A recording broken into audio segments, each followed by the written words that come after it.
Oke, selanjutnya itu sih. Itu terkait apa ya? Pendidikan kali. Cuman nggak karena kan saya juga ketemu Mas Panji setelahnya waktu yang di pendidikan Ya, bisa salah satu. Mas Panji kan di situ pernah nyampe. By the way, tadi malam kayak full circle ya. Lo ngeliat gue pertama kali di Teater Besar Jakarta. Oh, iya, Terus kita berdua nonton stand up di Teater Besar Jakarta, duduk samping-sampingan, ciuman lagi. Iya, tadinya udah cerita Iya. Jadi kayak full circle gitu tadi malam. Oke, terus. Oke. Iya benar. Iya benar. Saya baru kan. Full circle. Oke, apa namanya? Ya, pendidikan. Pendidikan itu kan ya kalau Mas Panji sih emang kalau yang di Besar Dewasa itu kan pemikirannya adalah yang waktu Dipo kecil bilang nggak mau sekolah malu kan. Cuman ini aku kemarin ke Pantik satu usulan atau programnya dari Kemendikbud yang sekarang.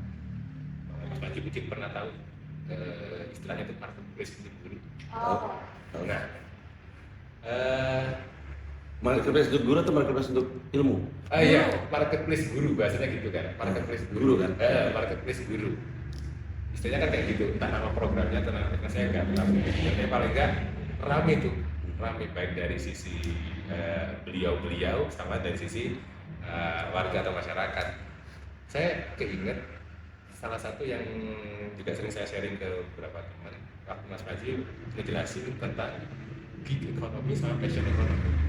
Waktu pertama kali saya nyimak gig ekonomi sama passion ekonomi yang Mas Panji sampaikan, saya langsung punya pikiran kayaknya emang harus ada deh semacam marketplace guru. Di kepala saya waktu itu ada kayak mikirnya kayak gitu. Maksudnya kayak gini kan di situ kan Mas Panji paling nggak ngasih tahu contoh bahasanya ditambah dengan pertanyaan di kampus Universitas Muhammadiyah Pak, yang waktu sudah undang Mas Panji yang ada tebak-tebakan ternyata nggak ada yang ngejawab itu di konten 004. Oh iya. Itu ada salah satu yang tanya kan, ini Mas Panji, kami ini kan lulusan guru kayak lulusan kacang rebus. Kata Mas Panji, kenapa enak? Jadi kayak terlalu banyak lulusan itu sehingga kayak mereka bingung, banyak apalagi belum lagi yang lulusan jurusan lain ujungnya juga jadi guru. Akhirnya kayak yang gimana ya. Nah, begitu Mas Panji mengenal passion ekonomi, Mas Panji kan kayak ngejelasin bahwasanya untuk guru nggak harus kok kamu ada di sekolah, kamu bisa lo ngajar melalui media lain dan segala macam. Ngajar sesuatu yang emang kamu sukai dan kamu pahami. Nah, waktu Mas Panji menerangkan itu, saya yang ada di kepala saya harusnya mungkin ada semacam itu tadi marketplace guru atau marketplace ilmu yang disampaikan langsung oleh guru itu. Begitu kemarin muncul program itu dari Kemendikbud, ramai sekali. Apakah hanya karena bukan keliru ya, yang mana kan Mas Panji atau komika terbiasa itu dengan penggunaan diksi. Apakah karena diksinya aja atau emang karena hal lain yang membuat program marketplace guru ini nggak layak. Ada pertentangan, padahal kalau dilihat dari keresahannya. Secara definisi apa sih marketplace guru itu sebenarnya? Sebuah platform online. Kayak saya masih belum mengikuti detailnya seperti apa, cuman yang saya sempat sedikit pahami itu kurang lebih kayak yang Mas Panji sampaikan. Jadi kalau memang kamu ada guru atau kamu paham terhadap sesuatu, nanti kamu kayak semacam bikin private class online, orang bayar sesuai dengan orderannya dia. Ibaratnya ya sebenarnya mirip-mirip kayak ruang guru, itu kan kita bayar untuk kebutuhan kita aja. Nah kurang lebihnya kayak gitu. Cuma itu Terus kayak pertentangannya deh. Enggak sih, kalau Ya, nyampe aku marketplace guru itu memberikan kebebasan kepada pihak sekolah untuk memilih guru di subjek tertentu di marketplace seperti Shopee. Jadi kayak kata. Tapi terus kalau ketemu gurunya, kalau gue nemu guru yang pas apa yang terjadi? Jadi dia direkrut gitu Ke sekolahnya. Iya. Terus pertentangannya dari mana? Yang dari bawah kan ada tuh yang honorer sampai 25 tahun di daerah, 300.000. Nah ini enak banget nih, fresh graduate tinggal display di Shopee, dia bisa dicek out sama sekolah based on spesifikasi yang dideskripsikan, dia udah dapat honor yang layak.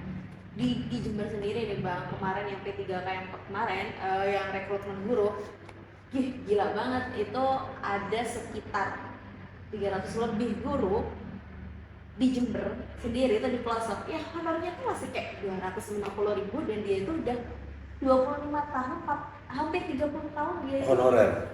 Iya. Honorer kan uangnya datang dari sekolah kan. Iya, dari bos. Dia diambilkan dari bos. Itu kan juga itu kan masalah sekolah tuh. Iya, kesenjangan honor ya. Iya, Dan masalah. juga sekolahnya korup. Benar. Benar. Tapi Kalau semakin dalam tapi kita itu pelajari kan- guru honorer, Oke. Kita Bang Abdur ya. Abdur ya, gue ngobrol sama Abdur. Nah. Semakin dalam kita pelajari guru honorer, semakin serangan masyarakat yang niatnya untuk kritik salah sasaran. Sasaran ya. Oh, oke. Karena kan desain Menteri Pendidikan mulu. Iya. Padahal kan dari kita bawah. semua tahu itu kan datangnya kan anggaran daerah. Mhm. Pemprov kan pendidikan kan guru sekolah itu kan Pemprov. Iya, benar. Dan banyak sekolah korup. Banyak sekolah korup. Kepala sekolahnya. Wah, ini video kacau sekali nih kalau saya ngomong nih.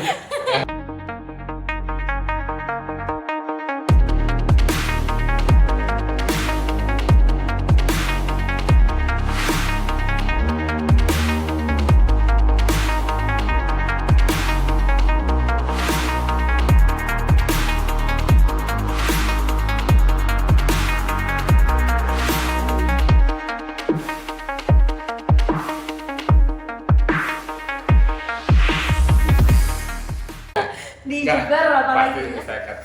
Video gua nggak apa-apa juga sih. Dan saya Video masih- gua yang sama Abdur tuh kalau ditonton, Oh iya benar. Saya belajar banyak. Itu gila itu. Belajar sama Bang Abdur itu. ada niat lain dari para kepala sekolah. Untuk memperkaya diri tentunya. Tidak secara langsung, tapi ada hubungannya sama kekuasaan sih tepatnya. Oke. Yang membuat kasihan. Sementara orang nyerangnya ke pemerintah pusat, loh. Makanya kan mau itu Nadiem, Anies ataupun Nuh ya sebelumnya. Iya iya. Itu kan setiap kali ada isu kayak gitu kan cuma bisa datang nyamperin gurunya tapi nggak ngasih solusi. Kayak waktu ada guru di daerah Bekasi kan, waktu gue ingetnya zaman Mas Anies ya, waktu ada guru honorer yang viral tuh karena udah tua terus gajinya kecil honorer itu kan, Mas Anies cuma bisa datang ketemu sama si guru sebagai contoh ngasih tahu, Pemprov Jabar, ini masa gue yang samperin nih gitu. Iya. Nah tapi kalau balik ke permasalahan itu, kalau kita hanya ngelihat, sebenarnya kita tidak bisa ngelihat hanya di aspek guru nih dalam masalah ini, karena penentu permasalahan itu bukan cuma di gurunya, tapi di asosiasinya, di para kepala sekolahnya, di sekolahnya, di bos, di penganggaran bosnya, dan di dinas edukasi, Dinas pendidikan. dinas pendidikan, di setiap pemprov dan pemerintah provinsinya. Ini juga sama yang terjadi kayak waktu itu ada guru yang ngakunya disuruh bayar pungli, kan ya? Oh iya. Oh Iya. iya, di Bandung itu bukan? Iya, Jawa Barat sih. Jawa Barat, iya. Bandung, di Bandung. Iya. Itu kan itu rumit sekali, tapi kalau menurut gue tuh tipikal orang yang percaya bahwa platform itu percuma kalau penggunanya tidak disiapkan terlebih dahulu atau kebutuhan akan platformnya tidak disadari lebih dulu. Kayak usernya masih belum siap Iya, menerima. gue cerita sedikit tentang Comedy Club. Mungkin udah dengar, tapi untuk yang nonton aja, yang akan jadi cerminan yang sama persis sama masalah ini. Comika ini kan cita-cita bikin Comedy Club, tapi nggak bikin-bikin. Padahal bikin Comedy Club gampangnya bukan main, gampang. Ada banyak orang-orang yang kalau gue ketok pintunya tanya mau invest atau enggak, mau mereka. Tapi kan kalau udah ada Comedy Club kan terus ngisinya gimana kan? Mau itu diisi sama pelawaknya sama diisi sama penontonnya. Penontonnya belum ready. 100% karyawan yang kami wawancara, kalau ditanya udah pernah nonton stand up langsung atau belum, jawabannya belum. Itu karyawan Comika ketika di interview. Banyak di antara karyawan Comika pertama kali nonton stand up secara langsung setelah kerja di sini di bawah. Sehingga kalau marketnya belum ready, percuma kan bikin comedy club. Siapa yang mau bayar? Kalaupun komedinya lucu, kalaupun habitnya belum kebangun. Sebenarnya kan habit spending untuk hiburan udah ada. Cuman hiburannya kebagi, ada yang live music, ada yang DJ, ada yang nonton, hiburan lah semua ini. Stand up comedy masuk jadi pilihan. Cuman spending entertainment bulanan itu belum masuk ke sini. Jadi satu sisi market mesti disiapin, Bang. Di sisi lain komedinya juga nggak cukup. gue udah ngitung, kita butuh 60, Jakarta nih, butuh 60 komedian solid. Solid itu artinya ketika naik tuh lucu lah. Untuk Comedy Club bisa hidup. Karena Comedy Club tidak bisa hidup kalau cuma Sabtu Minggu, nyalanya harus Senin sampai Jumat. Harus Senin sampai Minggu. Satu hari pun nggak cukup kalau cuma satu acara, harus 2 acara semalam. Yang berarti kalau satu acara 5, kita butuh 10 komedian per malam, ada 30 hari, berarti 300. 300 komika. Itu Bulan Jakarta depan doang ya, Bang, ya? Jakarta doang. Bulan depan nggak mungkin 300 yang sama kan, jadi mesti ngulang lagi. Jadi butuh 600. Dan kalau di Jakarta aja belum nemu, gimana di Malang, gimana di Denpasar dan segala macam. Jadi masalah utama bikin comedy club itu bukan di comedy clubnya, tapi ketersediaan komika dan kesiapan konsumennya. Gue rasa ini juga sama. Idenya sih bahwa kita butuh nih kayak gini-gini, nanti orang ngakuisnya, tapi nggak pernah gampang gitu. Ini tuh pertama kali cara pikir ini tuh karena komisaris gue satu lagi namanya Rama ngomongin soal video.com. Karena video.com ketika pertama kali berdiri itu tuh diniat untuk jadi YouTube-nya Indonesia. Pertama kali banget. Kalau sekarang kan dari Jiro.tv kan, pertama kali banget itu diniatkan jadi YouTube-nya Indonesia. Tapi kan masalahnya kan bukan bikin YouTube Indonesianya ya, tapi kenapa orang mesti pakai video dan bukan pakai YouTube gitu. Nah, gua rasa sih masalahnya itu. Gurunya belum dibangun karirnya untuk sampai pada level gue mumpuni dan berkenan untuk berbagi ilmu secara online gitu misalnya, atau menyediakan diri konten. Di sisi lain, dan ini belum selesai ke masalah guru-guru lain ya. Kalau tadi banyak guru-guru yang ngerasa anak bener nih gue honorer apa segala macam. Ini belum selesai. Di sisi sini belum selesai.